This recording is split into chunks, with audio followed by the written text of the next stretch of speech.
Welcome to Boogey Lights. You're looking at Eddie's barbecue trailer. This is a 24-foot fully operational kitchen on wheels with over 60 feet of Boogey Lights.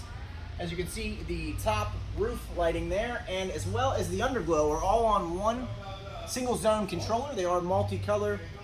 We mounted those in a aluminum channel with an opaque diffuser. We use it often for our commercial applications. It gives it a nice, clean, finished look. And the service windows have a 58-inch single color white strip also mounted in that same channel there. Now the cool thing about the service windows are they each have their own independent switch. So if you're serving out of one window versus the other, you can shut off those. Let me show you. There, I can shut off the front window. Second switch here, I can shut off the back window. The total time for installation on something like this took us roughly about 6 hours.